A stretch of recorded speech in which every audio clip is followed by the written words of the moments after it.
So today I'm here with a good friend of mine, Jennifer Meng. Jen's been connecting in with the Greater Things community now for quite some time, and she's in what we call our Evolve program, done some courses with us. And Jen and I just get on really well. We seem to have similar curious minds. I don't know if that's the right way of saying it, Jen, but we love asking questions around the kingdom of God. And when I first connected in with Jen, I found that so much of her language was very familiar to me, and a lot of her questions are similar questions that I've been asking. And so I've kind of been secretly hoping that we could actually do something like this for a little while. And when I put out the invitation a couple of weeks ago, I was just so happy, Jen, that you've gone, yeah, I'll roll the dice on this one. I'll see where we go. And so, Jen, welcome to this Greater Things YouTube. I was looking for the right phrase there. Just wondering, Jen, if you'd like to introduce yourself before we get going. Sure. Yep. Yeah. So I'm Jennifer Meng, as Matt said, and I live in the United States, Colorado. And I would say, I am someone who's passionate about really knowing who Jesus is, and I think that has always been the case in my whole life. I just haven't known exactly where to find my people, if you will, and that's what I've found in Greater Things and with Matt and Trish, and then specifically Evolve has been a really great way to really deepen that relationship and really explore who Jesus is and throw off some of maybe the constraints that of religion and things that I had maybe been taught over the years of growing up and going to church. I love that, Jen. Jen and I have actually never met in the flesh. We're planning on that to make that happen next year, and hopefully in New Zealand. How good's that going to be, Jen? That's perfect. New Zealand has been at the top of my list for many years. So, and I think when you extended the initial invite, I think I said whatever time, whatever place in New Zealand, I'll be there. Yep. And we're planning on making that happen and gathering a bunch of people who are doing the Evolve program as well. But I've got lots of others, Jen, that are actually keen to jump on board and experience all things New Zealand and all things, hopefully, connection and community as well. But I know that New Zealand's a big draw card. Trish and I, 5 times we've been to that beautiful country, and I'm not even going to put a number on how many more times into that beautiful country, but it's a place for me and for Trish as well that connection with God's it's an easy thing. Now, Jen, one of the things about not being together in the flesh, lots of people would go, yeah, that's not the same. What do you say to phrases like that? I would say, yeah, it's probably not exactly the same, but it really is. And I think that's one thing that COVID and the shutting down of the world and people starting to use Zoom is you realize you can connect with people. And for me, it was never a barrier because God had me on a trajectory of travel. I mean, I grew up in a family that loved travel. And so I, for many reasons, have had retained friendships around the globe for many years before this. And so, yeah, I mean, as much as I am counting the days until I can see you guys in person, to me, that really isn't even important if you find the people that you connect with at a spirit level. Yeah. I think that phrase, connecting with people at a spirit level, that's powerful. You and I have had chats around that place of being in church and being in church for many years and still not connecting at that spirit level. Now, I know that you've been only in Colorado for not that length of time or greater length of time, but you've come from Minnesota down to Colorado, and many of the relationships you've maintained in Minnesota, isn't it correct? Yep. And those are probably the people that I still am in contact with are the people that I had that spirit connection with, and found a lot of them through church, but I would say it wasn't necessarily because of the construct of church. It was more just, the connection and people who are seeking the same kinds of things, right? The same kind of, Jesus and kingdom language as opposed to maybe religious language. Yep. And this is one of I think the early things you and I actually connected on. And I remember the very first time I met with you, you said something about the language that we speak here. And you're like, yep, this is the language I want to hear. And for me, it sort of reminds me of when I am traveling and listening in places where English isn't spoken, and all of a sudden you hear it and you're drawn to it. And it's something that you feel like there's a real connection to. When it's of the Holy Spirit, though, there's something even deeper and more profound in that, particularly when some of the things that we're talking about with the Spirit of God are beyond some of the constructs that often have even been in our churches. Yeah. Yeah, I would agree. And I think, I'm kind of a word nerd and I love language. I love learning a lot of languages, but yeah, I think what it was, the feeling was like, this is even more than English, which is what I grew up speaking, is the language of my true home and my true country, right? Which is the kingdom of God. And just the peace that comes with speaking that. And I think I had mentioned to you too, like, when you started, when I took the first class with you, it was a 5-week course, and I just started trying on some of my friends, being intentional and speaking language in a different way, and drawing the light and I think you say like who they really are created to be, looking at that and trying to draw that out of people in a very intentional way, and watched people just light up, right, without even telling them what I was doing. And so it's very clear that, and even with people who are not necessarily at this moment walking with Jesus, it still has the same effect in a way. They just don't maybe have the same way to say that this is a language of the kingdom of God. They might look at it as just encouraging words or something, but it definitely has an effect on whomever, speaking creation and life into people. Yeah. See, I think that's so Jesus, even in doing that. Like, as you know, with Jesus, he didn't pick and choose as to, okay, you're getting it, you're not getting it. It's the people who seem to turn up right in front of him. He engaged at that heart level. And I think, like, calling out someone's identity, like, and not just telling them they're awesome or they're fantastic, but actually using real words around their identity piece. It, Yeah. it doesn't matter who you are.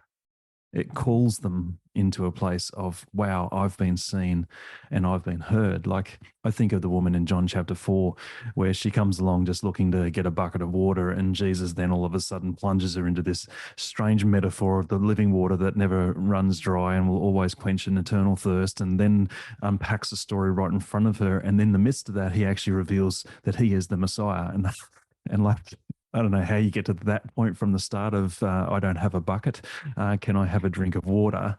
But something about that story strikes my spirit so strongly that Jesus was able to be present with the woman, not through her circumstances or even judging her, just by simply seeing the woman that stood in front of him. Yeah. Yeah. And the true need, right? Because the back side of that story is she was out in the middle of the day when the rest of the women didn't normally come to the water because she had been shunned. And so it's the opportunity too, right? In the moment of need, and a need she might not have even realized that she had, which was to have her true identity revealed and not the things that people were calling her. Mm. So. Well, let's pick up on that thought then, Jen, because part of you coming into this community too is that you carry an extraordinary amount of wisdom. Like, you've journeyed a bunch, you've traveled a bunch, you've been in a number of church experiences. Some of them have been interesting, and some have been pretty cool. I'm interested also in the place where so many people in our churches feel invisible, unseen, forgotten. Like, what would you say to people like that are feeling like that, who are listening along right now?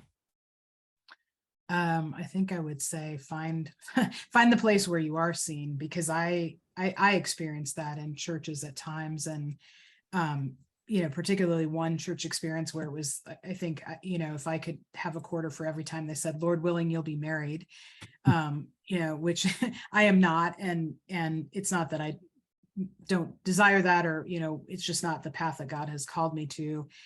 And and, you know, felt very unseen because, you know, because I didn't fit this like box that they Mm. had. And you know, tried to figure out how to conform or whatever. And I would just say it doesn't work.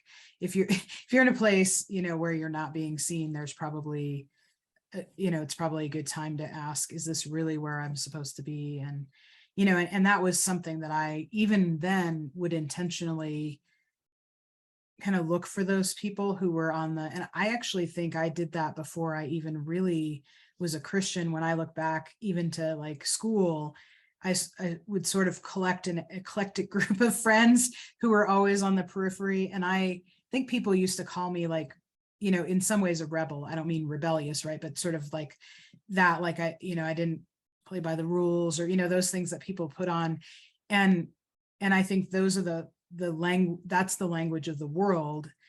And it wasn't until I came to Greater Things and, you know, and got connected with Lana Vauser Ministries too, that I started hearing the word pioneer, which makes way more sense, right? Because pioneers look like rebels. And, you know, in I think Australia was kind of founded on maybe not all voluntary pioneers, but Yeah. but people who were kind of thrown into a, you know, a country, you know, from Europe. And, you know, I mean, there were obviously native folks there before, but the Europeans who were thrown there had to become pioneers, whether they wanted to or not, and figure out how to get along with the people who were already there and speak a different way and Yeah. live a different way. And, you know, I think in the United States too, same thing, like the gold rushes and stuff were not the people who wanted to stay in the conformity of the, you know, proper culture of the time, but really go pioneer and find a new land and find a new way to live. Yeah. And yeah, and I think that's really what Jesus is calling us to. And even more and more, I mean, I feel that like urgency increasing to pioneer more.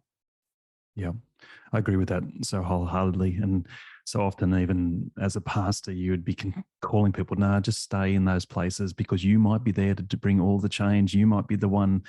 And maybe I'm getting beyond that time in my life where you sort of go, okay, I'm old, getting too old for this Danny Gloverism.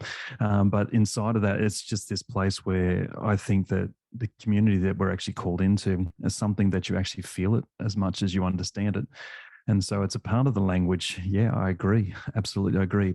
I also think it's a part of the connection. And so being seen is not just, oh, Jenn's in the room. Being seen is, okay, what is Jenn carrying in the kingdom? And can we please release that into that place where that's been heard? I love how you picked up on the two concepts of Australia and America, where Australia, yep, was founded on so much of the convict or the penal system, and so much of Australia still loves that sort of where the larrikins or the misfits or whatever that is, and other parts of Australia go, please, can we have another conversation? And then there's another part of Australia that just say, hey, how about we talk about this whole thing as a whole rather than just we are convicts. What I love about America is that pioneering spirit has always been something that you guys have not only been proud about, but you have done time and time again, going to the moon. Like, talk about a pioneering moment. It's right there and then. But there's so much about people I've discovered in America. They're just like, yep, whatever that more is in the kingdom, I reckon where it's within our grasp. And I think that's part of the culture of a nation. And so often I find in churches that though that they have no words around what that more is, and we hear it on repeat, and you go there and you'll hear it week in, week out.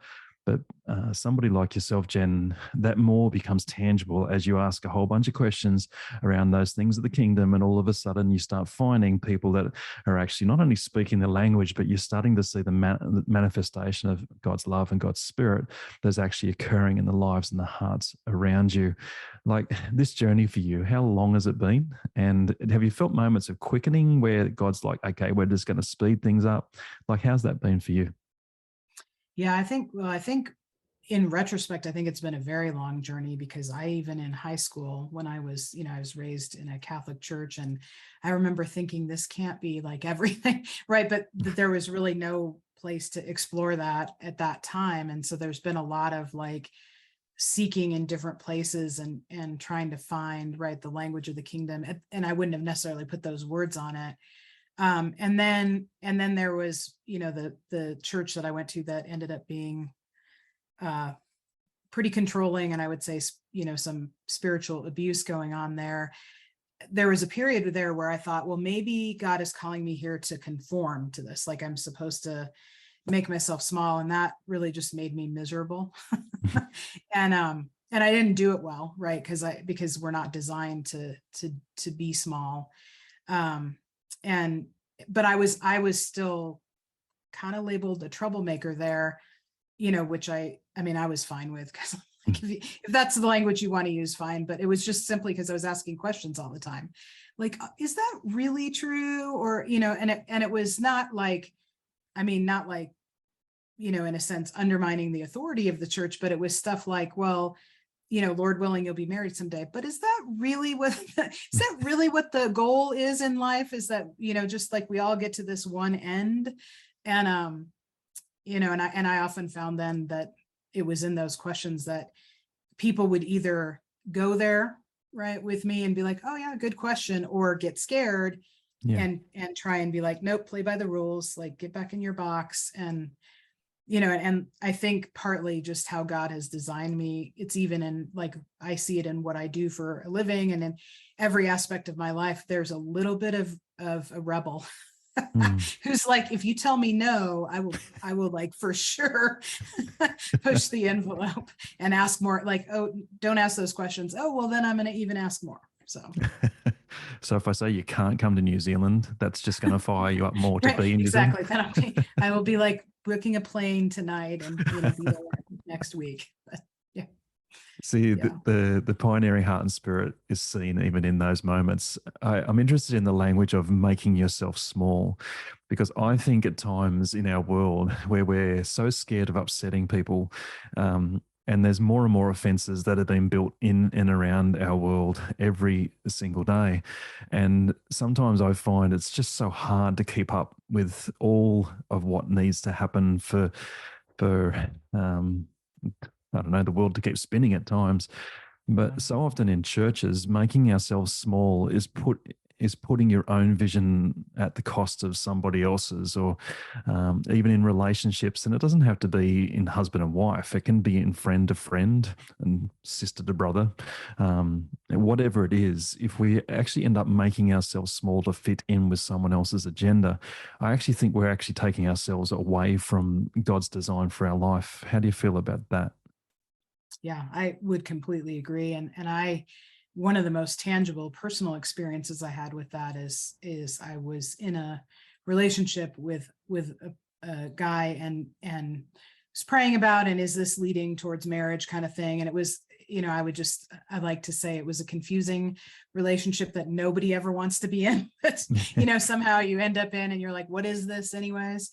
And it wasn't until that relationship ended that there were some warning signs and people trying to say, hey, you're trying to change yourself for this person, but you don't necessarily see it when you think. And even that person, I don't think ill-intended, but did definitely like put some constraints, like, some like disapproving, like in just the way that I am.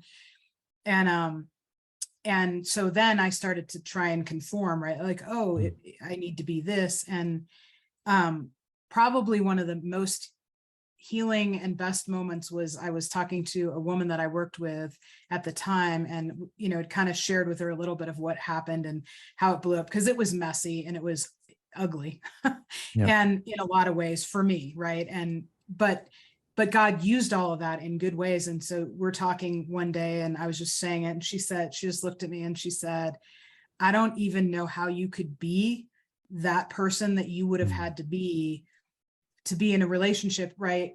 And it's not that this person was bad, or it's just a completely different design, completely different wired brain, right? Way different than me. And we would not have like meshed well together, was her point. And she said, like, she said, like my husband, when I got married, thought that I was going to be a stay-at-home wife. And I lasted about 2 weeks. And then I looked at him and said, unless you start drugging me, this is not the life. Because, and I think that was kind of, healing for me, because that was how I felt. Like I was almost like, I mean, not like literally illegal drugs, right? But almost you'd have to like do something to keep yourself squashed down, to be like less of yourself than you're supposed to be.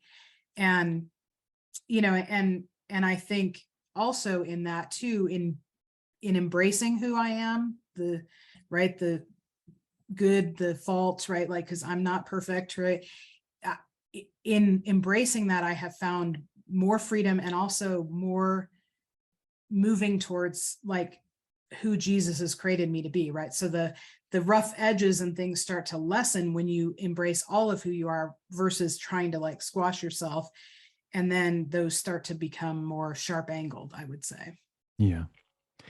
See, confessions of a pastor moment right here. Often that's the expectation that we have when people come into our churches. And I didn't realize I was doing this initially. I thought I was going just hard after the vision that God had for a community, and see, this is part of the shift for me, even with doing greater things and having online communities. Like, Jen, if you had turned up in my church, I would have asked the question, Jesus, why is Jen here? Now, that all sounds legit. That sounds helpful. And Jen may even want to be a part of that conversation of why is Jen here? But what I would then do is weigh it up with the functions and the runnings of the church that I've got. And so if she's doing marketing, maybe there's something there that can help us with marketing. If she's doing finance, maybe there's something that she can help us with that. All of those thought bubbles are happening inside of me as a pastor. And now coming out of that realm, it saddens my heart that was my angle. It saddens my heart that often I would value people by what they offered.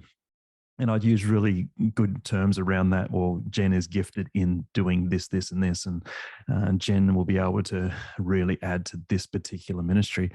And for a short period of time, Jen might be actually okay with some of that stuff. But once you start realizing that you're not actually kicking the goals that you're actually created to do, and you start asking questions. And again, as a young pastor, I didn't want people asking questions because I didn't know all the answers. And supposedly I thought I had to have all those answers. And so if you start asking me too hard questions, well, I'd actually start distancing myself in the relationship. And it just showed an enormous amount of immaturity on my own part. And but now when I look at a community and like, why is Jen hanging out with me? Well, she's a friend. She can ask anything she wants, and she knows that if she asks a question I can't answer, I will say, I don't know. Let's ask the community on that sort of stuff. And again, to me, it's a much healthier paradigm, if I can even use that phrase. I just think it's friendship. I don't know. How do you feel about all that, Jen? Yeah, I would agree. And I was thinking as you were talking, like, yeah, the times when, somebody asks, like, what do I bring, could be restrictive in a long term. But what was even worse was like, it doesn't matter what you bring. You're like, I mean, part of that, that church that I was part of for a while, it was like, you must, be like serving in children's ministry because that's where our need is. And if you're not, you're being disobedient to us and disobedient to God, right? Literal language. And it was like, and that is like, and I don't dislike children, but God did not call me to be running anybody's children's ministry, right?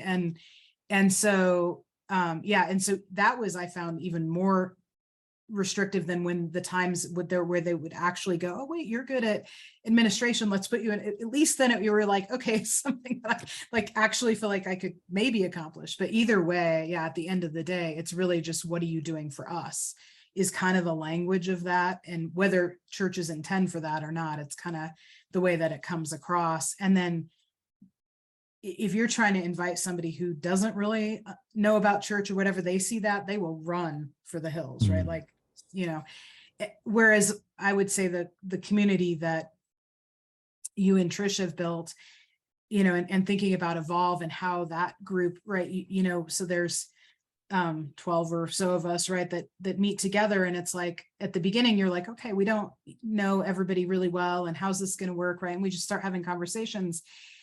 And what was fascinating to me to watch over the course of the almost 6 months now is how people just start functioning in giftings, and there's no pressure and there's no like expectation per se, but it just all of a sudden blossoms into this beautiful like flower, if you will, of like interconnectedness and God working and connecting people. And it isn't about what we do for each other, right? And so I think friendship is a great word. And really, it's kind of that picture too of Jesus just, hanging out with people, right? Sharing a meal or, whatever, and just asking questions or, telling a parable or, whatever he did. It feels much more like that than an expectation. And I think always church felt to some degree or another, whether the experience was better or more challenging, right? Always felt like, what's the expectation here? Like, what am I supposed to be doing and how do I fit in? So. Yeah. And I think, again, it sort of speaks into the place of Confessions of a Pastor. When the place is built on expectation rather than connection, we starting to have some real problems in the place of what does this look like for modeling the love of Jesus in a way that, I don't know, drops those expectations. I think Jesus confounded expectations time and time again. And talk about a troublemaker. To the religious, Jesus was the troublemaker, like, because he just wouldn't adapt to the ways that they thought or conform to the ways that they just did life. He was consistently asking questions of them and saying things like, well, you guys should have known better. You guys know the scriptures. You guys have been studying that. Like he said to Nicodemus, like he was pulling no punches there, but Nicodemus seemed to lean in. And that's where I love Nicodemus in the story of Jesus in the Gospel of John, because he's a guy that doesn't run away. He has courage. Even the concept of fitting in, he's like, yeah, my voice is a little bit bigger than that. And I'm going to be the one who asks questions. I don't know if you identify or connect with Nicodemus at all, Jen, but I can see so much of you in that place of courage, in that place of going, yeah, I hear what you've got to say. However, it's taken courage to be that person. And I reckon you've counted a cost to be that person too, Jen. Yeah. Yeah. And definitely. And I think, I do identify, because I do think, again, in every aspect of my life, I see how like that is how I'm wired, is just to ask the question that nobody else wants. Even if, like there are times I say, like, I can feel in a room, like the question is almost hanging in the air and everyone wants to ask. And I'll be the one who's just like, okay, I'll do it. Right. And there's a cost to it sometimes. Right. I mean, I had a work situation once where they were doing, like a performance thing of people right at my level. And my boss was telling me later, because she thought it was funny, that one of the guys was like, but Jennifer's not doing what she's supposed to be doing. And she's like, well, explain to me what that means. And basically it came down to ask too many questions. and she's like, wait a minute, isn't that what she's supposed to be doing? But I think that's often, right, like that's just a really brief story of how that can play out in church too, right? Is if you're the one who's asking all the questions, even if they're legit questions, you wear on the system, because you can't run an efficient like mega church with a bunch of questions. Yep. So. Yeah. Yeah, it's one of the things that I'm finding with Greater Things, that we're attracting people who have lots of questions. And like, as a person, like even just as a follower of Jesus and lover of Jesus, having people in my community that ask a lot of questions actually helps me learn. And I have this belief that if I stop asking questions, I stop learning. And so when I've got people around me that are asking things that I just haven't got a grid for yet, it forces me, but it doesn't control me. It allows me to ask those bigger questions as well. And I use the phrase of the thought bubble. And Jen, you and I have existed in those thought bubbles for a bit, just to go, okay, let's just process some of this out loud. Because as an introvert, I wouldn't normally do this out loud. So I'll do it out loud when I'm safe with people. And safety is like connections. You can't just tell a person they're safe. That's a connection moment where you go, huh, this guy actually wants to listen to my questions. And then it's not just listening, because pastor talk, if I can put it in that way, is letting you ask your questions, then doing nothing with them, or giving you then a pat answer, or a cute Bible verse that will go, Jen goes, oh, cool. And then she walks away and she goes, what do I do with that? That Yep. sort of stuff. That's what I call pastor talk, that we can become very fluent in that sort of language. But in this place, what we call greater things is this, for me, a fertile soil place where we can just go, I've got this thought. I don't know where it's going to end, but I'd really like to ask it. And all of a sudden, the wisdom of the community starts gathering around a thought bubble. And before you know it, there's revelation that's been given into those moments. I'm guessing that's been your experience as well. Yeah. Yeah, it is. And even just asking some of the questions too that I have asked before and gotten that pat answer, or some, ridiculous, like legalistic, or, whatever answer, and thinking, because I'm also not a glutton for punishment, right? So at some point in churches, you ask a question, you don't get a good answer, you just stop asking the question, right? And being in, and the word that came to me when you were saying gives you permission was invited. It's inviting, right, to be safe, and to open up the door to ask questions that either I haven't asked before, or that I've asked before and the answers were not satisfactory or aligned with, right, really kingdom. It's more aligned with like the world view or whatever. And so, yeah, being willing to ask some of those questions again. And, there's, a couple that I've asked that were just like, one in particular where it's like, it's a burning question, right? But it's like, I have not in my whole life found a satisfactory answer yet. So, Yeah. I know we're getting towards the end of our time, Jen, but I want to ask you, for people listening who are going, yeah, I connect with this, I don't fit in, I haven't found my people, I feel like I'm a square peg and they're trying to drive me into a round hole, and that just hurts. What would you say to people like that?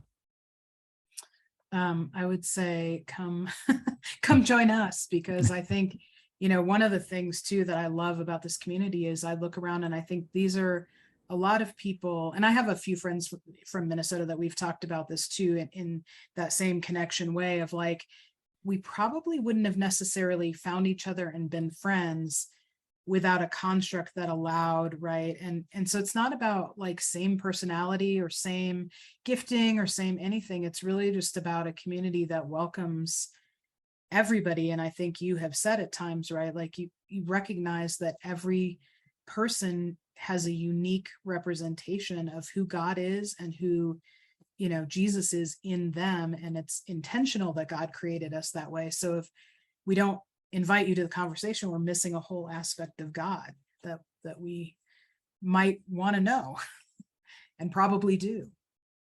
Yeah. Yeah, I love that. And just that beautiful place to say that everyone has that unique voice, unique heart.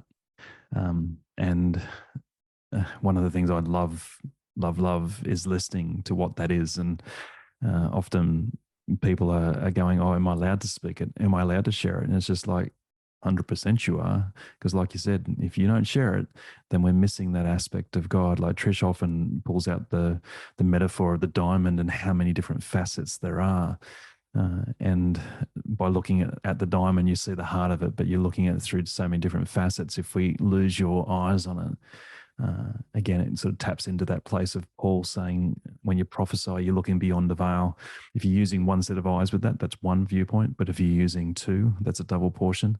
But if you're in a community that's willing to look at the veil and see what's beyond it, I just wonder, Jen, what the future holds for us as we continue to empower voices and draw people's unique stories and hearts to the light. Yeah. Yeah. Well, and the kingdom is infinite, right? Like, I think that's sometimes the other thing is like in a construct of a normal church, like, oh, do we have enough room for you? And it's like, there's, when you're virtual, number one, but also just when you're kingdom minded, there's always room for more. And and it can never be too crowded because God is infinite, right? So there's always room. And so that would be my other encouragement, because I think, at times I have felt that too, because I'm an introvert, like, oh, is there really room for me? Or, maybe I should just go, stay in my own head. And it's like, no, there's room for everyone. Absolutely. I love that thought. Well, my friends, this is Jen and I. We love to exist in thought bubbles. So, Jen, I'm wondering whether there's more opportunities for us to float a few more thought bubbles out there as well, and allow that to be a space for people to engage with the way that our two viewpoints actually collide or connect. And if you're listening along and you've got a thought bubble or a question, don't hesitate to drop it in the comments and allow us to engage with that, because we love to be able to answer questions. And even if it's something like Jen's just said that she's never been asked before, or she's never had a good answer for before, just drop that in there and let's just see where God takes it, because it could be that that one question opens up a part of the kingdom that both Jen and I have never actually seen or engaged with before. And that kind of excites me. Jen, how about you? Yeah, definitely. Yeah, I'm excited and up for more conversations. Definitely. Awesome. Well, for everyone listening, thank you for hanging out with Jen and I. And like I said, there'll be more to come. If you've liked what we've done, feel free to click the subscribe or hit the like button, and just let us know what God's done or spoken to you through this time. Thank you so much, Jen. And we will be chatting again soon. All right. Connect with Greater Things International on Facebook, Instagram, and YouTube, or at greaterthingsinternational.com.